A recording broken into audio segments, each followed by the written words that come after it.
Desses casos de serial killer. Serial killer é esquisito, né? Eu tava pensando nisso. Desses casos, qual foi o mais bizarro, assim? Tanto em relação... Pode ser em relação à violência, mas pode ser também em relação a improvável, né? Por que esse cara tá fazendo desse jeito? É que nem eu falei, vamos dizer, via de regra, eles têm o homem tem acaba tendo uma conotação sexual, né? Se você vê o Febrônio Índio do Brasil, Primeiro, o cara brasileiro, serial, que ele tinha um órgão sexual muito grande, e nem as prostitutas queriam transar com ele, né? Então, ele tinha um problema sexual nisso aí. E acabou se tornando um serial killer. Se você pegar para o maníaco do parque, um caso mais recente, se fala que ele não conseguia transar com as mulheres. Entende? Ou transava morta, né, que é a necrofilia, só que acabava sempre tendo o ápice a morte. Né? E tipo, o que a gente falava lá, o Chico Estrela, né? Que é o maníaco do parque, ele era um cara organizado, ele matava todas as pessoas numa mesma região. Só para a galera entender a diferença entre o organizado e o não organizado, porque isso é realmente... por isso que eu perguntei Mindhunter para você, porque o Mindhunter é uma série que mostra o começo do perfilador, né? Nos Estados Unidos, e era uma época que ainda nem existia a nomenclatura serial killer, né? Sim. Eles vão cunhando isso, e essa parada do organizado e não organizado, quando ele vai catalogando esses assassinos que têm essa assinatura, que tem um padrão de comportamento, é uma das primeiras coisas que ele fala, né? Do organizado e do não organizado. Você poderia... Não, vamos botar assim, a grosso modo. O organizado, ele leva as vítimas, ele tem o perfil da vítima. Mulheres morenas, com o cabelo meio curto, né? Aí ele vai levar elas para uma mesma região, de repente nessa região dele leva, já tem um colchão, já tem uma outra roupa, ele ou deixa ela morta por ali, ou ele vai enterrar nessa mesma região.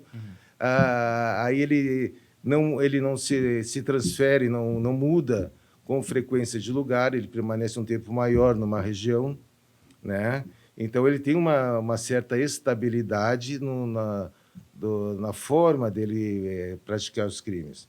O desorganizado é aquele mais aleatório, ele leva para o mato aqui, aí ele pega num outro bairro com uma outra vítima que não tem nada a ver, aí ele pega uma senhora, ele pega uma criança, ele não tem um padrão, né? E cada hora no lugar. Normalmente o desorganizado passa pouco tempo em cada lugar, que é uma coisa que dificulta também a parte de investigação, né? Se ele está sempre...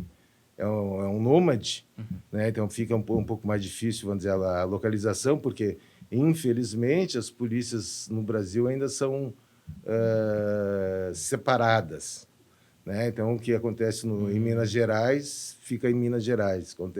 Acontece em São Paulo, fica em São Paulo.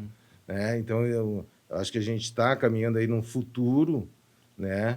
Já está se trabalhando para ter uma interação maior entre as polícias, e acredito que no futuro vai ter algum sistema que consiga linkar essas coisas, né? Ou tipo assim, um modus operandi do assassino, do serial, né? Que vai facilitar. Então, de repente, começa a aparecer mais assassinos em série, né? Essa era uma questão. Porque se você começou a linkar um caso ou dois casos em Minas, mais dois casos em São Paulo, mais dois casos no DF, mais casos não sei aonde, de repente você vai ver as mesmas características, a mesma assinatura, pode estar em vários estados do Brasil. Nos Estados Unidos aconteceu muito isso, né? Exato. Então, depende. Então, aí dificulta a localização. E, infelizmente, você começa a buscar ou acertar depois que aparecem as vítimas.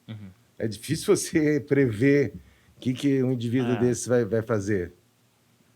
Então, é sempre assim, a polícia, por mais que se invista atualmente numa série de cursos de preparação dos policiais, você não consegue prever o que um serial vai fazer.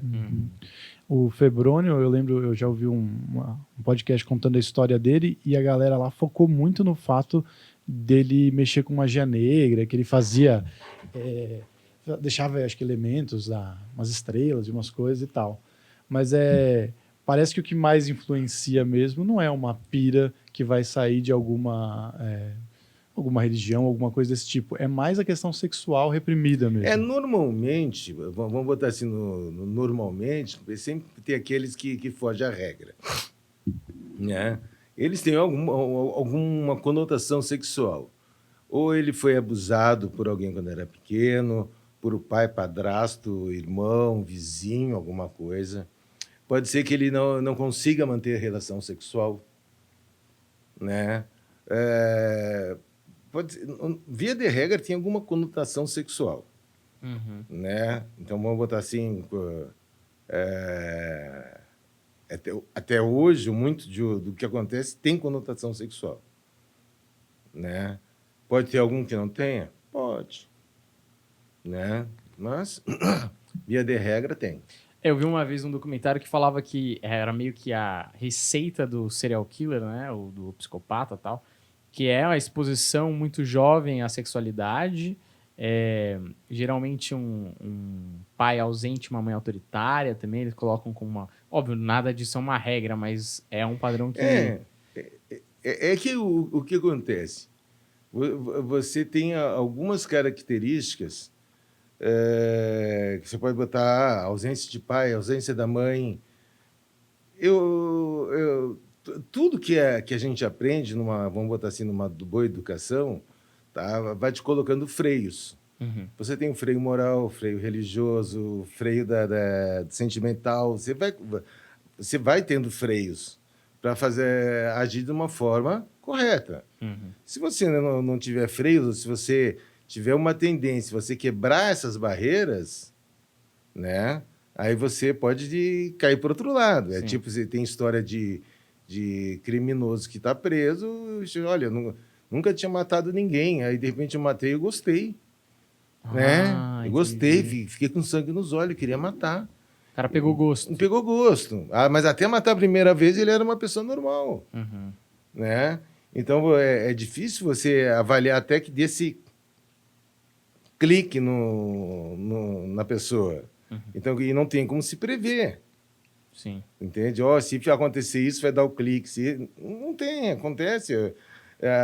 Existem os profissionais que tentam entender o cérebro da gente, como é que funciona o psicológico, né? Ainda eu acho que não entendem no total, porque isso aí é uma coisa que é uma tentativa, é um estudo, é uma experiência, né?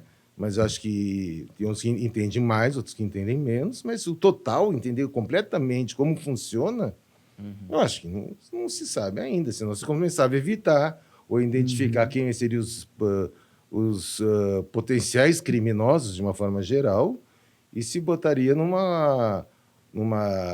botar assim, numa vigilância ou num cadastro, alguma coisa, você teria condição de fazer isso.